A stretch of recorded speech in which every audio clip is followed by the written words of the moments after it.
Hi, good morning. How are you? Checking in. This is week number 2 of our experiment. It seemed like going well for a moment, then the camera moved. Anyway, welcome to the, as I say, preaching on the prairie from the Tabernacle of Social Distancing. You're probably like me right now and getting a little bit stir crazy, so I'm going to try to help you the best I can, and we'll take it from there. I want to start this morning with a little thing of interest here I found. At least it was interesting for me. Just drop it. I've had the opportunity to clean things that I haven't cleaned for a long time, and at the bottom of one of the boxes in my dresser it says, it's a Chinese fortune, and it says, you will enjoy doing something different this coming weekend. Can you read it? There, okay. I thought that was rather odd. Good timing on that. So this morning I want to start with, this is a book my son gave me last year for Christmas. It's called Every Moment Holy. And I have enjoyed this book because it literally it gives us a prayer for everything that you do. So this morning, I'm going to go with this as kind of our call to worship, and it's called The Ritual of Morning Coffee. And it says, meet me, O Christ, in the stillness of morning. Move me, O Spirit, to quiet my heart. Mend me, O Father, from yesterday's harms. From the discords of yesterday, resurrect my peace. From the discouragements of yesterday, resurrect my hope. From the weariness of yesterday, resurrect my strength. From the doubt of yesterday, resurrect my faith. From the wounds of yesterday, resurrect my love. Let me enter this new day aware of my need and awake. To your grace, O Lord. Amen. So this morning I got to thinking about all of the different things that we've been having to deal with, and I was reminded of a story that I learned long ago when I was taking speech classes, and I don't remember when it was that said this, but they asked him, how long does it take you to prepare for a 3-minute speech? And he said, about 3 months. And the person that was interviewing him said, 3 months? Well, then how long would it take you to prepare for a 90-minute speech? And he said, well, I could start right now. That's the problem that a lot of preachers have, including myself, is we get off on a ramble, we take little side roads, go places we hadn't planned on going. Sometimes it's because it's the Lord's will, other times it's just because we don't know when to shut up. So today I'm going to try to remember when to shut up. Again, I am asking for your feedback on this. The only thing we got last week was the sound quality. Problem that we have with the sound quality is I live in a place that's served by what's called Frontier Communications. And there's a reason that it's Frontier Communications is because we live in the frontier, seemingly. We do not live anywhere near the information highway. We live very close, about a mile off of the Buffalo Trail, the Information Buffalo Trail.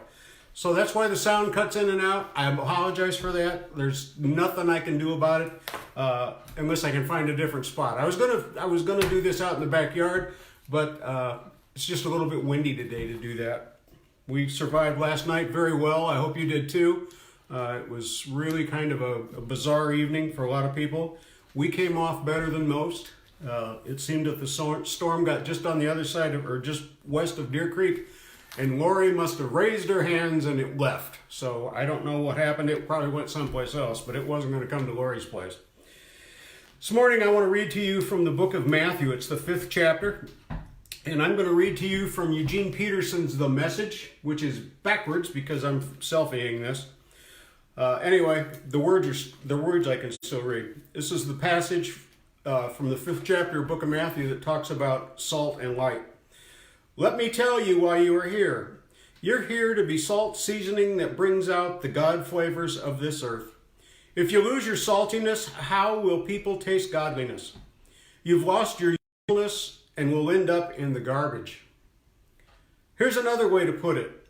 You're here to be light, bringing out the God colors in the world. God is not a secret to be kept. We're going public with this, as public city on a hill. If I make you light bearers, you don't think I'm going to hide you under a bucket, do you? I'm putting you on a light stand. And now that I've put you there on a hilltop, on the light stand, shine. Keep open house. Be generous with your lives. Be open up to others. You'll prompt people to open up with God, this generous Father in heaven.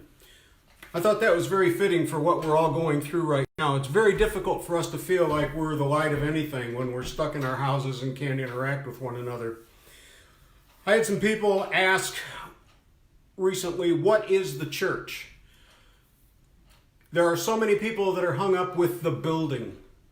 They think and focus strictly on the building, almost like it's a country club of some kind. But as we look at that, the church is each of us and how we interact with one another. I think there's more church going on right now than there's been going on probably for 50 years. We have had the opportunity to be with one another in different ways, to minister to one another, to care for one another, not in a building. Do I miss you? Oh yes, absolutely. Trust me when I tell you I miss you. You know what? We can still do our work. God has put a light inside all of us. A light just like this one. Okay? Just like that one. Or perhaps this one. Light in various forms and shapes. This one even has a red and green light. Favorite light here. Because I can take this and put it on my head and I can go walking in the dark. See? Isn't that amazing? Kind of, ooh, that's not good. That flash is just something bright and ridiculous. Anyway, we all come in sizes. We all come in different shapes. But we all need spiritual batteries, okay? We need those spiritual batteries. We need to keep our batteries charged because we don't know when we're going to have to go out into the dark. We live right now in crazy times. It's just absolutely insane what we're going through. No one ever saw this coming. Not to this extent anyway. There's some of us that saw it coming and knew about it a long time ago. Sadly, I know too much about pandemics. But as we look at these kinds of things that we're dealing with, everybody's lamenting that we're not in church. You are in church. Your friends from Peoria mentioned in his sermon last Sunday, which was brilliant, by the way, he said, God is not in quarantine. Very true. God is not in quarantine. So we look at what should we be doing? This is a perfect time to pray for others. This is a time to hold one another in thought and in prayer. This is the time not to be praying in the middle of a prayer and fall asleep. We got time now, okay? There's nothing that should interfere with our time. We've got more free time than we know what to do with. As I mentioned last week, I've got a to-do stack that would kill people. It's probably going to kill me, by the way. But as we look at these kinds of things, these are things I was going to do once I retired. I've been retired for 7 years.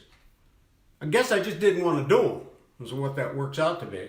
But I am making some progress with it, and I'll deal with it and work through. Do I miss you guys? You bet I do. Absolutely bet I do. I need to take some morning coffee.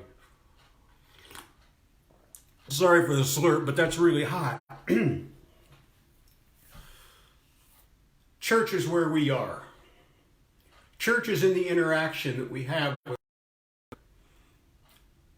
Church is holding people up in prayer. Church is thinking about other people. Church is caring for other people. Church is out of restaurants when a person brings your food out to you because you can't go in and you have to order it online. That's church. Now, they're not coming out on roller skates. They don't come out and hang the tray off the window of your car. And that's something that most people that are listening to this today probably don't even have the talking about. But they bring the food to you, okay? They cook it for you. Come in and eat it, but you can take it home and eat it. Those people need us. They need us terribly right now. They're not making anywhere near the kind of money they were making. When you're working in the food service industry, you don't make a lot of money to begin with. So, as I said last week, order food out, go out, pick it up, leave a big tip. They don't want you to touch your money, believe it or not. They want your credit card, which you give them, and you put a tip on it. How simple is that? That's church. That is church. You go to the grocery store. You look at the person cashier. You say thank you for being here. That's the church. You look at the people stocking the shelves and you say thank you. That's the church. You look at all of the different people that are out there working not only for their survival but for ours. Am I going to get along okay without toilet paper? Quite honestly, yes. I mean, I still have some old undershirts I don't know what to do with. That's a possibility. But people bring toilet paper. They stock those shelves and people attack it like animals. I need toilet paper. This is an interesting virus because that's not the part that gets you. So as we look at these things in the future, we're learning from this. I'm learning how to do this. I just touched my face again. We're learning how to do this. Hopefully this week is better than last week, and maybe next week will be better than this week. I really don't see that this is going to end in another week or two, okay? If we're really trying to flatten out the peaks, which as someone who's studied pandemics know that those are inevitable, you have to stay home. You have to do things that don't feel good. Prayer. Let me get back to prayer. So, how do you pray for somebody? How do you talk to somebody? You're talking to God. You're talking to God. You're uplifting a person for them. Carry on a conversation. That's the weird.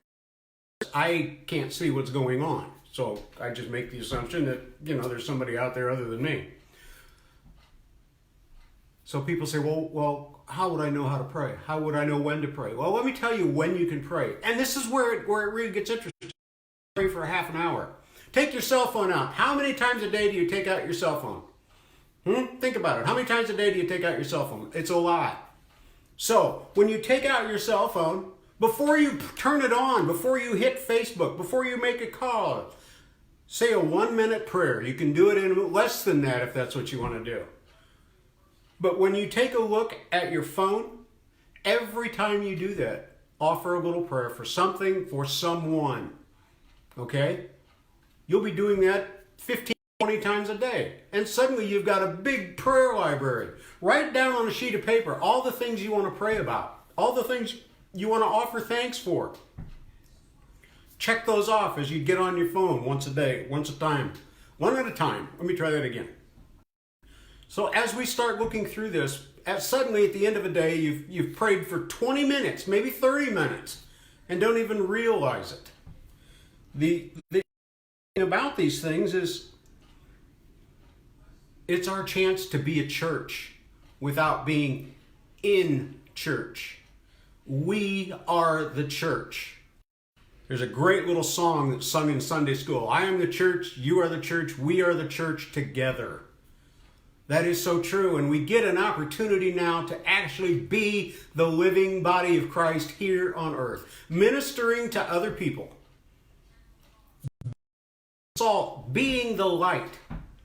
And as we look at these things, focus on what it is we're about. Focus on what it is you think is your ministry. John Calvin, founder of the Presbyterian Church, calls it the priesthood of all believers. You're all priests, okay? I don't care if you're Presbyterian, Catholic, Jewish, whatever you are. We're all believers in something. We're all believers in some kind of higher power. And I'm not talking. We're all believers. I heard a lot of people talking last week about the situations that we're in, about go out and go for a walk. I had a doctor friend tell me, he said, I've prescribed people go on 2-mile walks every day. I'm like, okay, so that makes sense. He said, the only problem was I had one of my patients call me back. He said, the guy says, what do you want me to do? He said, well, I told you, walk 2 miles a day. He goes, well, fine, now I'm in Philadelphia, now what? It's an old joke, as I am. You want another old joke? Okay, here's one. Do you know why they call Cleopatra the Queen of No?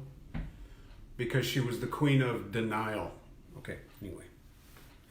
For those of you that are of the Presbyterian flavor, your fish bank. Okay, mine's empty right now because I didn't want to drop change all over the table. This is for the one great hour of sharing. We've had 2 weeks of great hour of sharing. We've had time to be with one another. We've had time to do things. We've had time to be in our worship. How many of you have sat down and sung a hymn? And no, you're going to go, oh, I don't have a voice. Sure you do. If you can talk, you have a voice. So this week, your challenge is take your phone out every time and pray. Anytime you're looking at that phone, I want you to pray for someone, something. I want you to thank the person at the grocery store who's risking their lives so that you can get a gallon of milk and a dozen eggs. I want you to go to the pharmacy and thank them. Here's something really interesting that you can do with the pharmacy. When you go to the store, pick up a box of those baked cookies that they got with it's got the 3-foot piece of tape around it so you can't get in. Pick up a half a gallon of lemonade. Take it to the pharmacy and go, here, put it in your break room. They'll be in tears. It's being the church. That's being the church. Now, the only problem with being a church this way is the bills for the church continue. So while you're all out there going to different places at different times, don't forget you're offering in. I was gonna do something really stupid today, but I'm kind of glad now that I didn't do it. And this wasn't it. There was something else that was more stupid. Enjoy your coffee. Enjoy each other. Enjoy your time. Offer God thanks for this moment. This is an amazing moment, and we're not realizing it. Don't waste it. Don't waste a minute of this. Yeah, we get bored, we get restless, we get crazy. The people that we're in the house with, it's one person, we look at each other sometimes and go, who are you? Well, this is a chance to find out. This is a chance to find out who your kids are when you FaceTime them. I miss my grandkids something fierce. I really do. But we'll get through this. We will get through this. Together we'll get through this, and we will be a stronger church for it. Be a stronger church that has no building, it has no boundaries. Things like the Face of America ride that are very important to me had to be canceled. Those are people that I've known that come from all over the world. And I can't be with them this year, but I can be with them in prayer.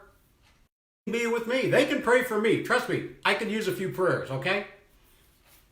But as we look at things, I want to share with you one more thing, and then I'm going to close with a passage from my favorite theologian. This is a cross that I was given several years ago. It fits nice and tight into your hand, and I can hold that cross and I can pray. Many I've held this cross and woke up the morning and I still have it in my hand. This cross is a reminder of our oneness. This cross is a reminder that we go to different church buildings, but we're not a different. We go, we worship, we do things differently, but we're still the same church. So with that, I want to wrap things up because I'm well on my way to another long sermon that I said I wasn't going to do today.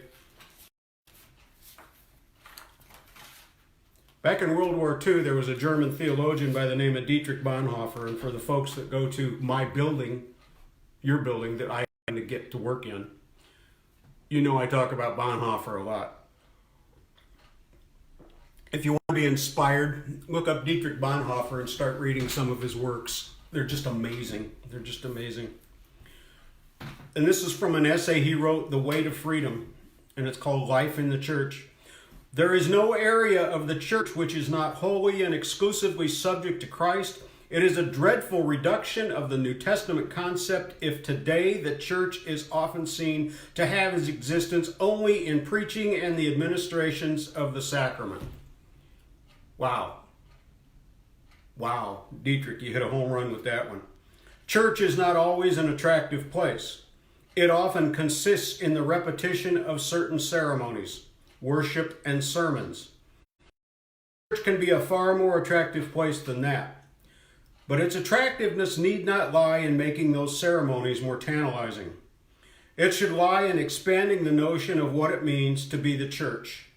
Church is the life together of those who belong to Christ and who meet together, not only for common worship, but also for companionship, hospitality, friendship, common concerns, participating in the joys and struggles of life.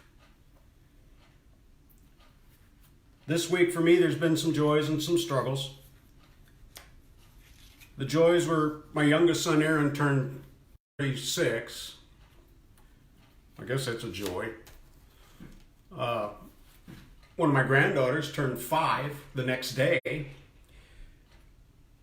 And on Friday, the fire department had to bury one of my longtime friends, Les Wellenreiter, who was for 54 years. And that was a little difficult because it was a funeral that we couldn't attend. All we could do was stand outside with our trucks and get soaking wet in an ice cold rain and then march to the cemetery where we stood in line and saluted. It was an interesting moment. But Les was the church. Les was the church in everything that he did. So I would like to thank my friend Mark McCall, who's the pastor over at First in Peoria, for the phrase, God isn't in quarantine. I need you all to remember that. God is not in quarantine. You can touch him and he can touch you. He can touch you spiritually and he can touch you in your heart. So be with one another. And this morning, what I would like to do is close with the Mizpah blessing. And it goes like this, and maybe I'll teach it to you. May the Lord watch between me and thee while we are absent, one from the other. I love you all. God bless you all. Take care. Be safe. And I can't find the stop button.